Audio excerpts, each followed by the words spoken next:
That's right. 100%. Hey, we're back. Yeah.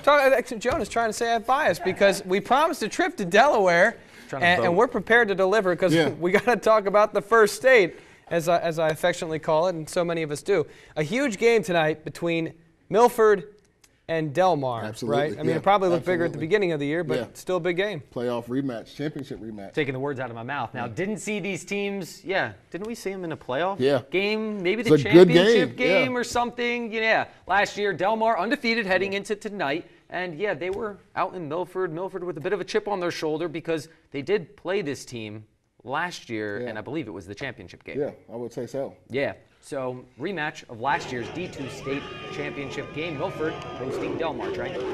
Delmar already up 7 in this game, but the Bucks staying in this one. Rashawn Price taking the handoff, 30 yards untouched for the equalizer.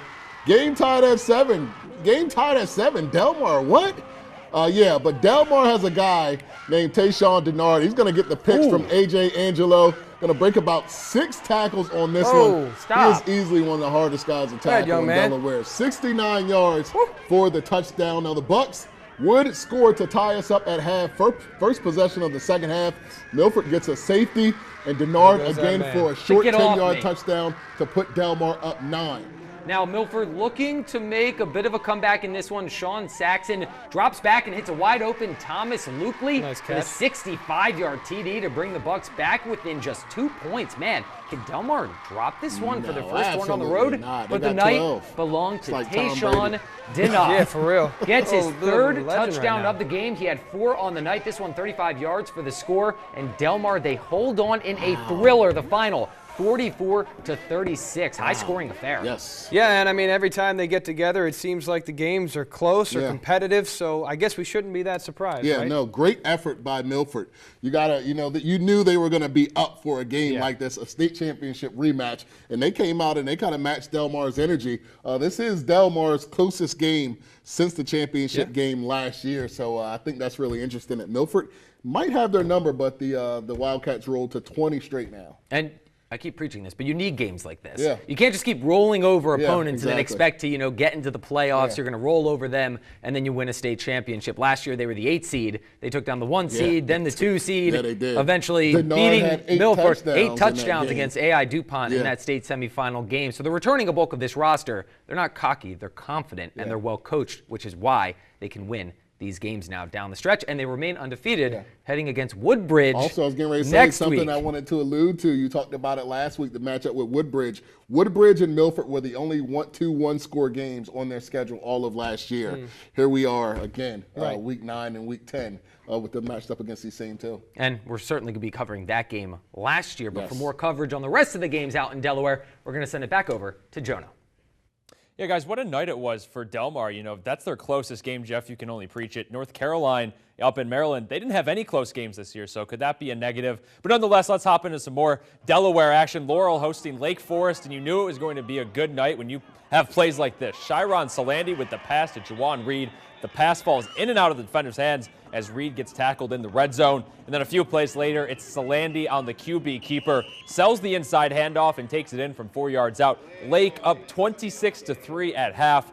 And in the second, the Spartans defense starting to pick it up a little bit. Dalton Purdue drops back and completes the pass across the middle, but sticky hands after a catch leads to a Bulldogs fumble. Jaden Rivera falls on top of it. Lake Forest would take over from there, and it's Reed turning the turnover into points, making several defenders miss, and he's off to the races. That Spartans triple option just giving Laurel fits all night long. They walk into Bulldog territory and walk out with the 46-23 win. They move to 5-4 on the year.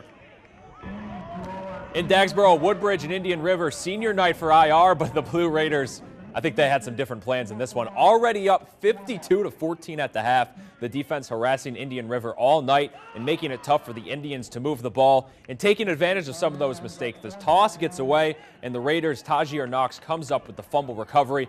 Indians pinned up close to their own end zone, but it's the Bridge D-line busting through for the stop. Raiders also with a stop in short line situations, offense and defense clicking all night long. They snuff out the offense on 4th and 1 to stop IR for the 4th time on 4th down in the second half. 52-14, the final, setting up their date with Delmar next week.